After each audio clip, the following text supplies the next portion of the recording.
Welcome back, disc golf fans, to the Back Nine coverage of round one of the 2021 Portland Open, presented by Dynamic Discs. I'm Brian Earhart, joined here again by Nate Perkins. This is such a beautiful golf course that we're playing, and the trees out here are beautiful and mature. The grass is lush. The birds are chirping. The wind is down. Absolutely beautiful day for disc golf, Nate. And we move into this back nine. Whew. What do you think? What do you think about this back nine? Man, first off, I just love playing disc golf in Portland. It's one of the premier disc golf cities in the United States. We're just 30 minutes from Milo McIver, just 15 minutes from Blue Lake, where the Paul Rickey playoff went down in 2014. This place has a lot of history. Stumptown Disc Golf Club, shout out to them. This back nine is wicked. It starts with this really tricky 815-foot par 4. You need like 4 to 450 off the tee. 500 if you want to look at this pin here because it drops back down the hill. We do have a gap off the tee. Early gap and uphill. Mm-hmm. So kind of a hyzer flip almost. Depending on how you attack from the tee pad, it's so wide that you maybe can come into it with a little anhyzer, but it's the fact that it's uphill makes the shot fly a little bit more stable anyway. Yeah, Paul going with a little hyzer flip. You see that thing drifting out of his hand. Look at this line. Wow. Looks like there might have been a little bit of a headwind. I saw the Thunderbird bar flags blowing in the background. Was the wind picking up out there? There was a headwind, which makes these little uphill hyzer flips pretty tough. Scott, Ooh. Super powerful shot. Pure hyzer. Yeah, the reach back isn't necessarily directly back. It's kind of away from his body a little bit, almost like a little Eric Oakley, but then the last minute he gets his body around the disc so well. Yeah, uses his legs really, really well in the shot. As does Joel. That is crushed. Whoa, he just hammered it past Scott and Paul in the air. He's 70 feet past them, and that's actually perfect positioning for what he wants to do with his second. Clemons throwing a little bit more simple line. As long as he stays out to that fairway, he should be okay. So long look down this fairway. It's going to go driver. This is a tricky shot here. Yeah, you lose ground, so you kind of have to gauge distance appropriately. Oh, wow. Extremely well done. Furthest back and just drifts under those overhanging branches. He's in circle one.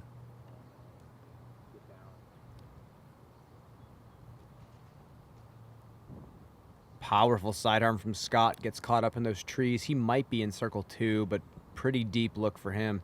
And Paul going backhand.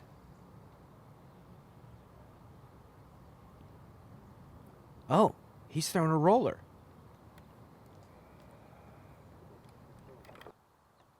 Honestly, was not expecting that from him, but he is going to be in circle two.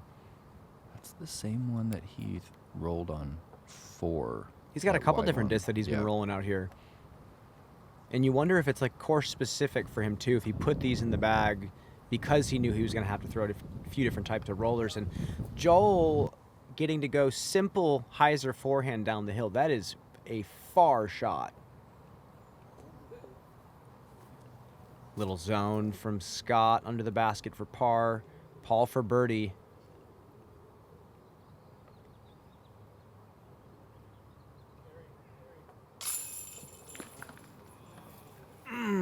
Just off the weak side for Paul.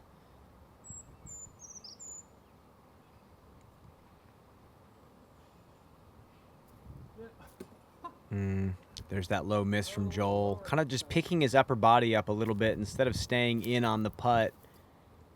He's got such a nice trajectory when it comes out nice. I get that feeling when I'm watching Joel sometimes, like right then it seems like before he even lets go of the disc that he feels like he's missed it. You ever get that? His body language is so expressive. Definitely. I believe that these are the baskets that we're actually going to be competing on for the world title in a few weeks. The veteran basket. I believe so. They do not like high weak side. I've seen quite a few cut-throughs on the high weak side. They catch great in the middle. I haven't seen that many dead center pop-outs. Yeah, they're a little lighter chains. Yes. And we move into number 11. Blind downhill par 3, 2 OB bunkers, 1 reference point tree right in the middle. You have to hyzer just in front of. And this is what I wanted to see. I actually threw a mid-range roller as a lefty. What? Kind of a safe play. The Wow. forehand is just very tough because if you hyzer a little early. It's really easy to find that early bunker. It's pretty Whoa! hard. Whoa! Look at Maybe that I am reaction. throwing a sidearm in round 2. Thank you, Chris. Park job.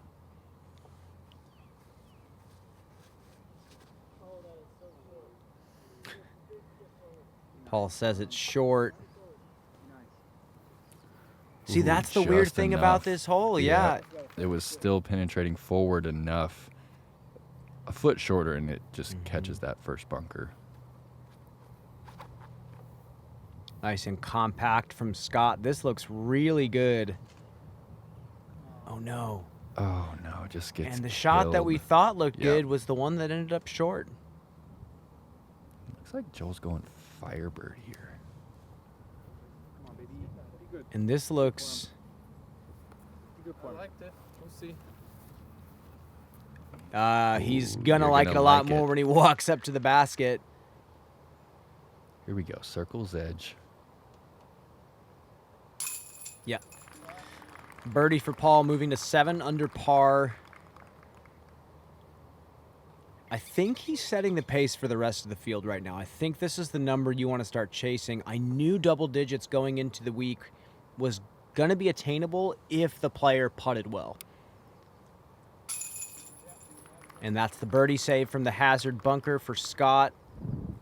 Again, with hazard, OB, you play it as it lies with the added stroke penalty, not playing it where it goes out of bounds. For those of you who are still new to watching disc golf for the first time. And it's interesting, we've got to note that this is a brand new course for everybody. So What's up, guys? Clemons here. Thanks for watching Gatekeeper Media. The first round of the Portland Open was pretty good. Thank you guys for watching. You can get my Lucid X verdict online. There's going to be a new release pretty soon, in the next month or 2. It's going to be sick. But yeah, thank you guys. Thank you, Dynamic Disc, for sponsoring me. You guys make all this worthwhile. all right, hole 12, par 4, 822 feet. Pretty straightforward here. You need 400 to 450 off the tee, and then there are some big Douglas firs to shape through on the approach. There is OB right if you bleed one over, but this is probably the most straightforward par 4 out here. Yeah, I would say this one and hole 2 are, what you see is what you get. There's really not too much you have to rehearse out here, I would say. A lot of it is just read the conditions and throw the shot. Paul going with kind of a baby hyzer flip up to flat, backhand. That's actually going to be kind of short. He's still going to have a lot of work to do on that second. Yeah, to finish my point from before, this is a brand new course, and typically the players all know what the good scores are, what you need if you want to make that lead card, what you need if you want to win through 3 rounds. But with a new track like this, it's just kind of up in the air, We all know that the players are at the top are good enough to shoot double digits anywhere. Exactly. But are they going to shoot 12 each round? I mean, do you need 30 under par to win? It's kind of interesting and exciting. Yeah, when the you go to a new players weren't course. even allowed to practice the course until Wednesday. That's how new this adjustment on the Pro Tour was. They, worked tirelessly to even get the event at this property because of the fact that Blue Lake and Milo were out of commission this year. Paul going right side gap with the backhand. And that's going to be 8 under par for Paul McBeth. That is a part job for birdie. Great shot.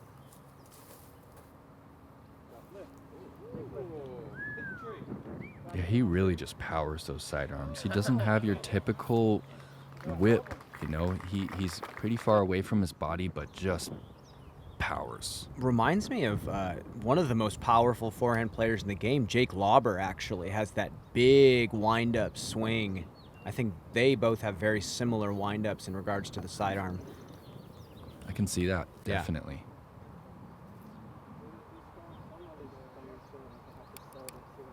And, ooh, Chris kind of putting that standstill backhand to edge of circle one. That's going to be a tester.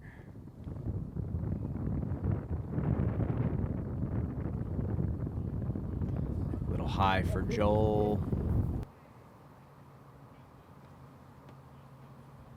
Just outside the circle. He loves to jump these in. Yep. Yeah, please rewind that. Kind of hops off that left foot. But yeah, he's one of those players, reminds me of Reed Friscura, loves to shallow circle two jumps. You know, a lot of players don't jump until they need to, but they're looking forward to it. Scott getting his birdie, moving to 5 under. Only 2 off of Paul. Anything can happen on this back stretch.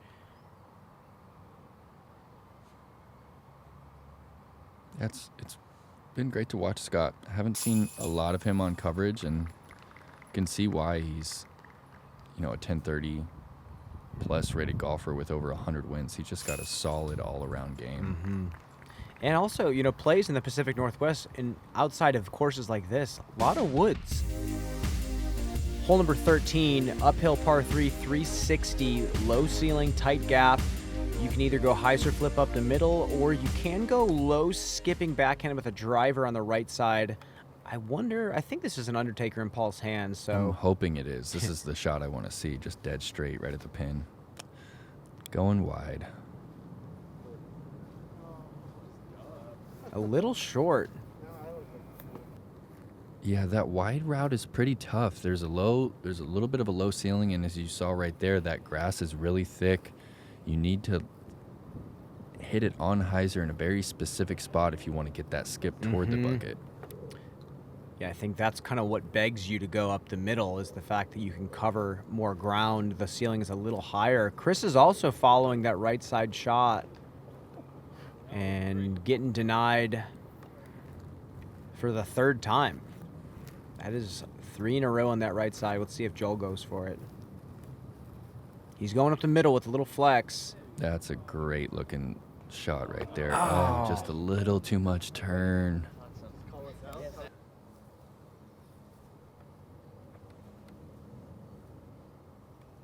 Is he going through that frame, Brian, or around? Oh, he's going around.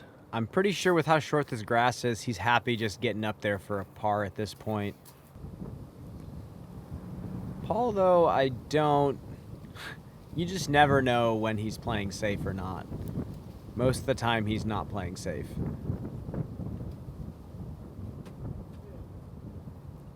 It's kind of ingrained in him to make these big putts happen. Yeah, I already know that every putt that he's lining up, of course he's focused on this. Oh! Event. Wow. Let's go, Joel.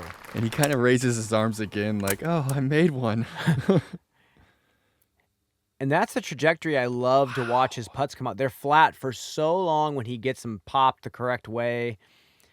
He's so hard on himself and works so hard at his craft. Joel, I think, practices almost more than any player out here. He takes his job very, very seriously. Having to play against Joe Revere in Colorado, I assume that's where that got cultivated from.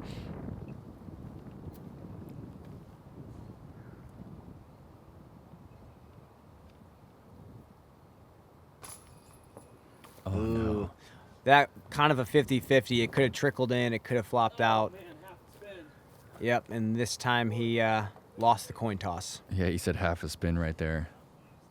But yeah, I just get that feeling that, of course, Paul's focused on this event right now, but, his next event after this is the World Championships, obviously the most important event for him. And it just seems like he's bringing the focus for that. Mm-hmm. You've seen them in the hands of professionals, helping them compete at the highest level. Whale Sacks is a female-owned small business, handmade in the USA.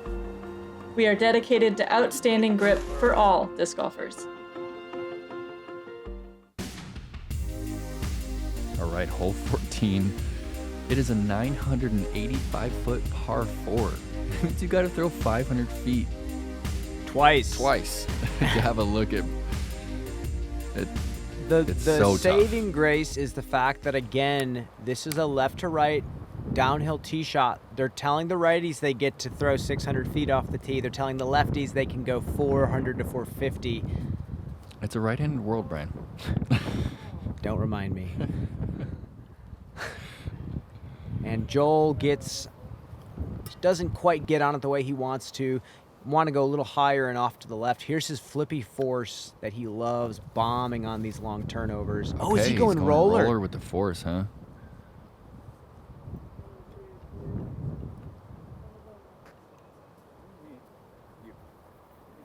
I think that's going to be pretty good for him. That's far enough down the fairway. Let's see if Scott goes with a roller with a turnover. Uh-oh.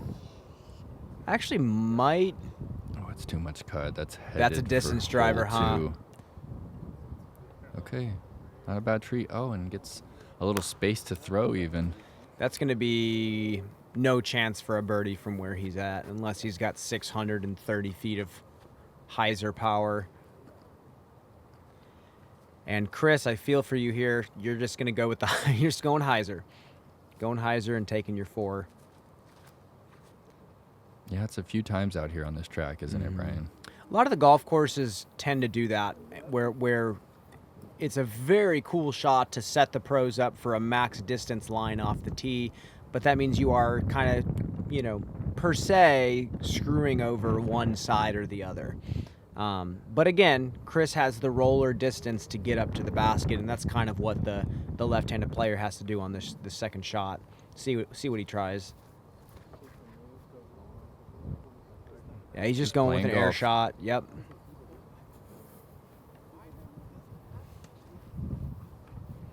And he's going to have a couple hundred feet to the pin.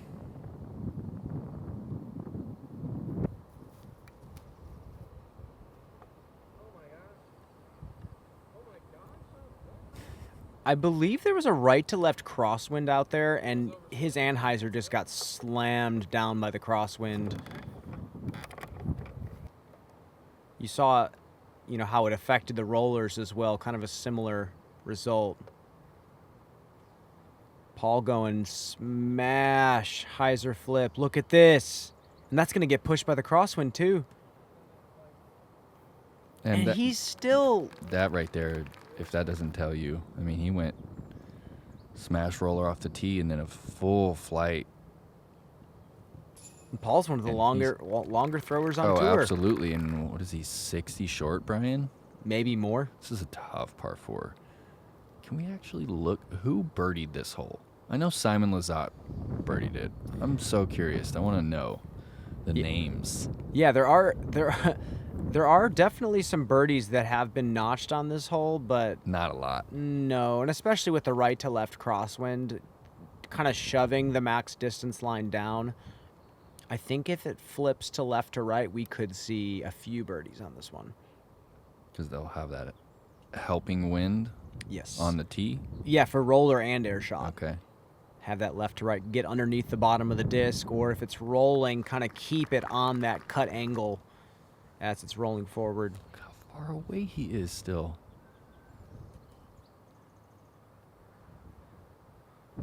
Yeah, he's just going to take a 4. And this averaged to 4.22. You make any mistake, and it's going to be really hard to get up and down.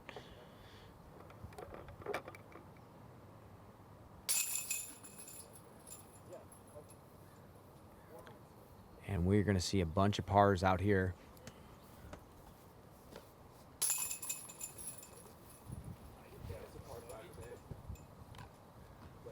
You hear them saying it's a par 5. It's definitely playing like an easy par 5. A 3 would feel like a simple eagle. Hole 15, par 3, 412 feet, but it is a long 400 feet. That tall grass that we were flying over right there, it is out of bounds. And it's out of bounds right off the tee, too. So if you miss there, you're going to a drop zone, and it can become a quick 5. I actually like this. There's the gap outside. There also is the inside, flex that Joel's going for. This actually looks really good. Look at that shot from Joel. 25 feet long of the basket, looking uphill. And, I believe Onyx from Paul. Going control driver.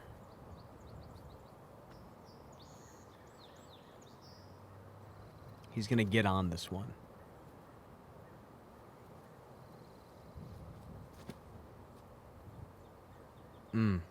Look at that line. So direct. Soft fade at the end. Oh, my goodness. What a shot from Paul McBeth. Perfect. That was Onyx, you said? Yes. That's 10 speed? It's a 10-speed, overstable with surprising glide for how much late fade it has. So a player like Paul can throw it just like that. This is Sidearm. This is a huge forehand, guys. No huge way. Forehand. Chris. Oh, Chris Clemons. That is nasty. I saw a lot of people coming up short. I don't know if you had the same experience, Brian, but it's a long 400 to clear the grass here. If you throw it any bit too low, you're going to get that result. I think I just go up to the OB, yeah. Even if the wind changes, and your disc drops out of the sky, you're going to go out of bounds.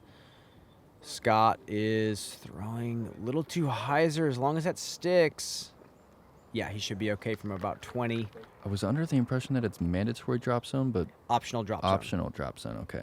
And I believe, actually, if you look into the rules, the drop zone is actually, I believe, FPO exclusive. So that's another. I believe that's another bit to note here. It's good to know. There was some confusion, actually, on a few cards in regards to that. And that's a great up and down from Scott Withers to go out of bounds. I mean, his second shot was only 50 feet closer than the tee pad, so it's a great 4 from him. And an awesome 2 from Joel. Yeah, putting straight at air. And throwing a flex through that tight gap is harder than a hyzer flip, because with the hyzer flip, you're throwing closer to your body and more direct. That's a lot of trust to throw the shot that Joel threw off the tee. And that's totally his style, though, too. Yeah. It's just those sharp angles. 3 birdies.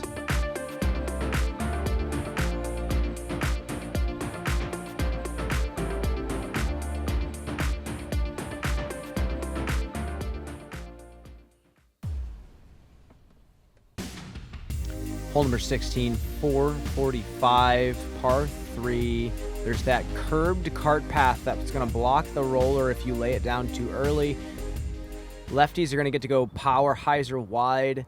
Joel, I'm guessing, is going to follow that line with a forehand. Yeah, it's a big forehand. Protected green. You have to stretch this one quite a bit. It's an elevated pin, too, so you really want to be you want to be pin high. You don't want to be putting down the hill at it, or you'll risk the 3-putt. And he knows right out of his hand it's too wide. Oh, wow. What a skip. What a reaction. I think he's going to be so surprised with that result. I'm surprised. That was really wide out of the hand and just didn't skip until it hit the backside of the hill and just sliced back into circle 1. And that's the thing about hitting backside of the hill on hyzer. You can skip and get that extra roll forward. Yeah, he's going to be pleased. Oh, and Paul's busting out a big forehand here. A little bit of right to left wind. That is popped. Keep coming. Can he get the same skip? Yep, skipping a roll. Look at that. Paul McBeth showing off the sidearm chops.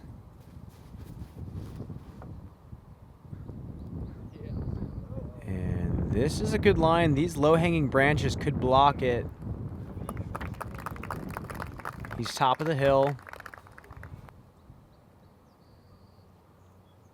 And let's see what Scott does with the backhand here. Is he going roller?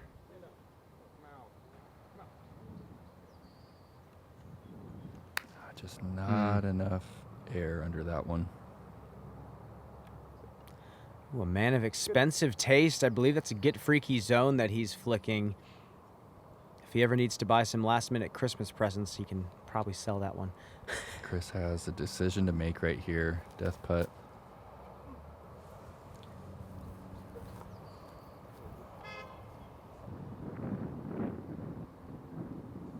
These are just huge forehands. Yeah, absolutely.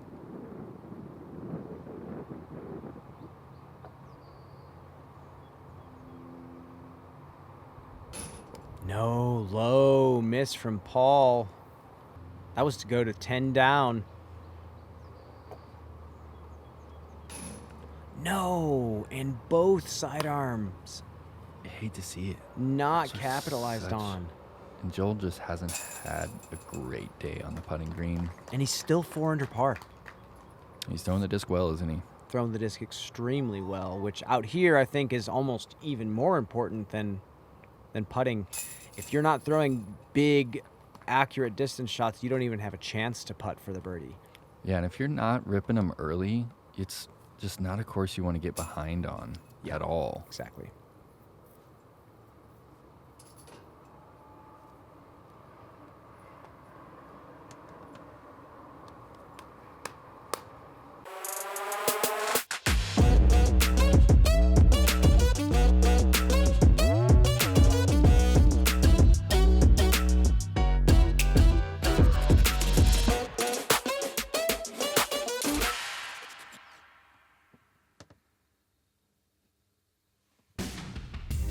Hole 17, par 3, 485. Sweet little low ceiling gap right here. Finishing slightly to the left. One of my favorite greens on the course, I would say. Just beautiful, nestled under those giant pine trees. Yeah, really challenging tee shot. The Got it. gap is like 200 feet off the tee, And but it's- it's pretty wide. It's low ceiling, and you have to hit it with power. Still keeps fighting, but that's going to be a long up and down for Joel through the gap. He still has some work to do.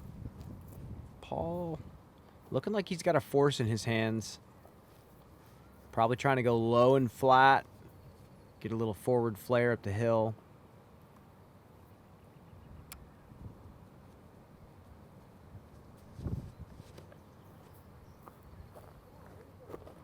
Oh, no. So close to perfection right there. Doing a little wind check. Mm. Not happy. There is a little right to left. Yes, Oh, Clemons did Misses get the it. ceiling. No way. Chris is just so sick with that power forehand. Every bit of 450, controlled, low ceiling. He's putting for a birdie. This is not an easy hole. Yeah, forehand birdies on 15, and now he's looking at one on 17. Lefties got to do what they got to do. Oh, skied it. Yeah, I heard you went backhand roller on this one. Maybe.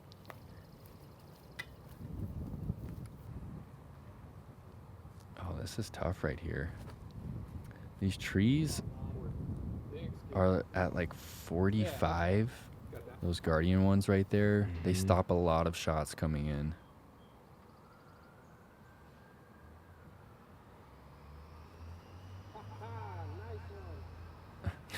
Joel is so funny. What's wrong with that Hits shot? the pin.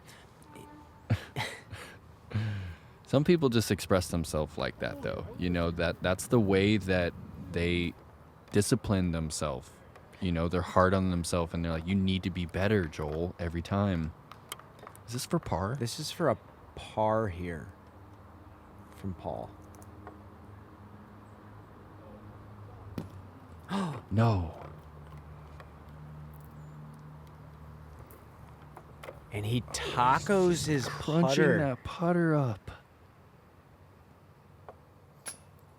When you're that zoned in, 9 under par going into this hole.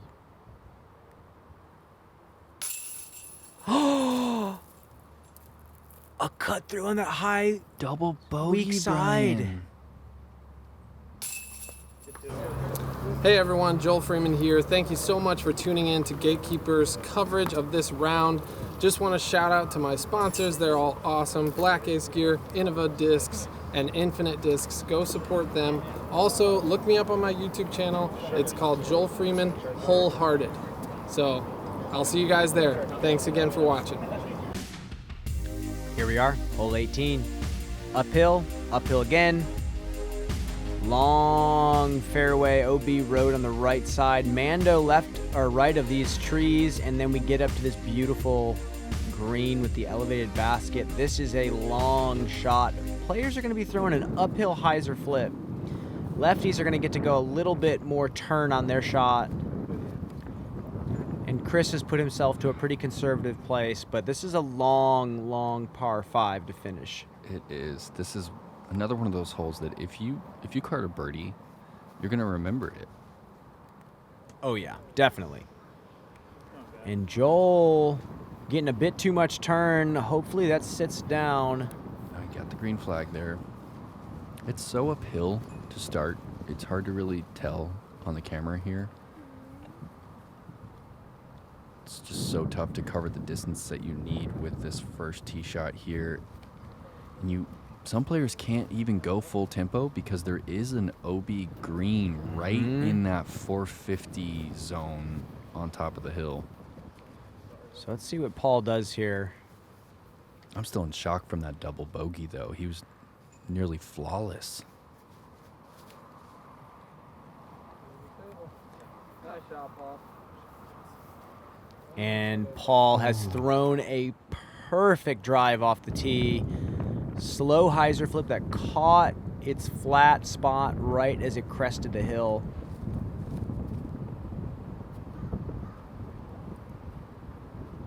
Chris just Get back on juices edge. these sidearms. Yeah, it was a fun angle to watch that one come in on. Oh, yeah. Scott was up against the fence and got to throw a very big distance shot on his second. Look at this thing. That's an overstable disc that he's throwing. That's still crashed out hard to the left. Yeah, he covered ground, but left kind of pinches you off quite a bit. There's a Mando before you go up the final hill to the green, and you want to be centered up on it so that you don't have to throw too much hyzer going up that Exactly. hill. And Paul. Gotta think he's going roller here. What is that disc, Brian? That Again, he's American throwing a flag one? lot of new discs.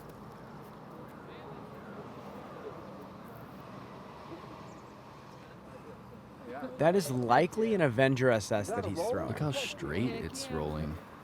Yeah, that looks to me like it's an Avenger SS that he's rolling. Oh, no. And that's not a good spot, That's actually. not. That's not a birdie from him. He'd have to throw something pretty miraculous. This is a long uphill hyzer for the birdie. You have to get to the flat spot to even be in circle 2.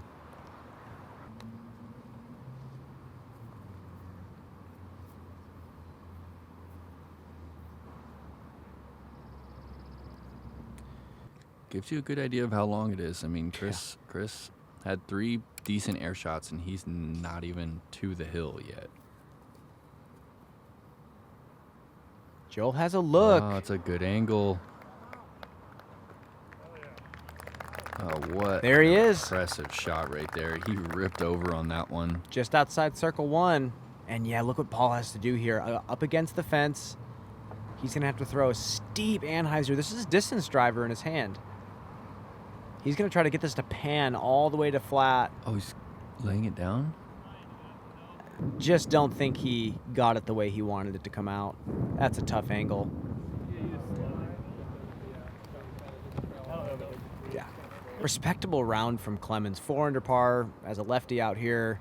He's one of the guys that defines consistent golf for me. When I think of someone that is just always playing within their comfort zone, Chris Clemons comes to mind. You never really see him go out of bounds, and he takes a lot of pride in that stat and really not getting himself into trouble. For birdie.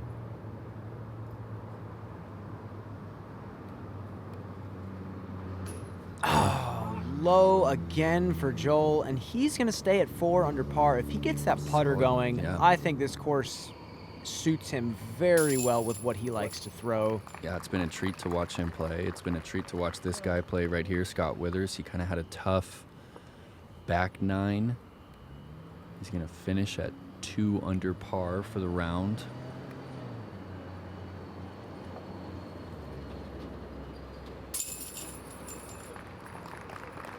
Yeah, frustrating day for Joel inside the circle. And really impressive back 9 from Chris. Those birdies on 15 and 17 are, with the forehand, are memorable. And one just heartbreaking blemish from Paul, so close to greatness. But 7 under on this track is actually very solid. Yeah, he's going to make the lead card going into round 2 alongside, guess who? Ricky Wysocki, Simon Lizotte, and Eagle McMahon. It's going to be a star-studded lead card. Chase card doesn't look too shabby either. Stoked to be out here in Portland, Nate. Again, make sure to subscribe to Gatekeeper Media on YouTube. We will catch you for round 2. I'm Brian Earhart. He's Nate Perkins. We are signing off.